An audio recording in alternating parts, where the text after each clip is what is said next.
Building from mind maps, there's something that may save you a ton of time when you're taking notes and also when you're reading them. I'm talking about the symbol alphabet, and no, that is not a scientific term. Hear me out. You don't need full words to understand a sentence. In fact, you could use abbreviations, images, symbols to replace those words. And even words that might be irreplaceable, you might be able to create a symbol for a prefix or a suffix, so those words that are gigantic become shorter. Okay, look at this example. You see how you understand what that means? Yes, sure, you understand it, but you definitely need to practice and get used to seeing those symbols at first. Here's a simple example that you probably already used. Use the arrow up to indicate that something's going up or getting higher or is higher. Another example that you could have is an image of an arrow like this, going up and then pointing down to identify the word this. This would be down because this, and that would be that. And here's the thing, this symbol alphabet is yours. You can create symbols that you would like, that you feel are necessary for you. I'm just giving you ideas. And then you can start using symbols to replace repetitive suffixes or prefixes, or gosh, even whole words.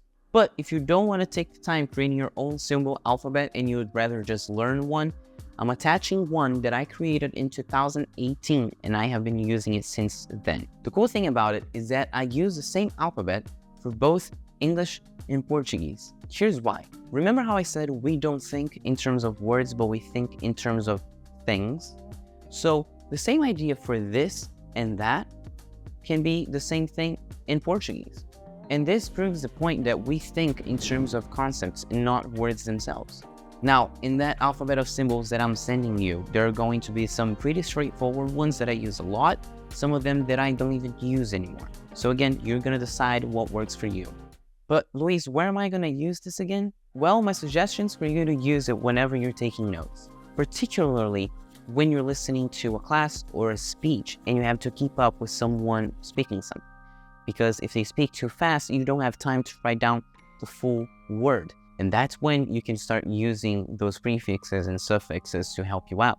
Because the idea would be for you to transcribe words a lot faster. Now, I've mentioned prefixes and suffixes a couple of times. Let me explain what I mean by that. Think of the words studying, reading, playing, seeing.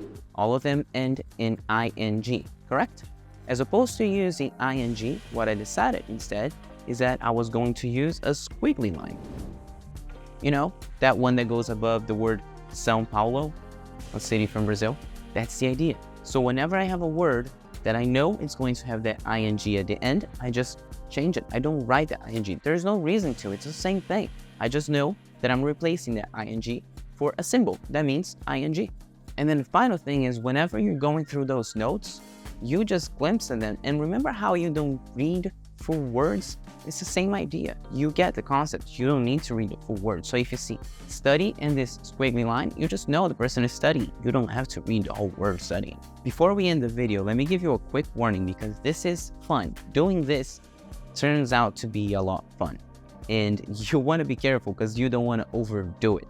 Because otherwise you're going to start creating a ton of symbols. And then at some point, you're just going to look at those notes and be like, what? So make sure that you're only using whenever it's truly necessary so you're not overdoing it.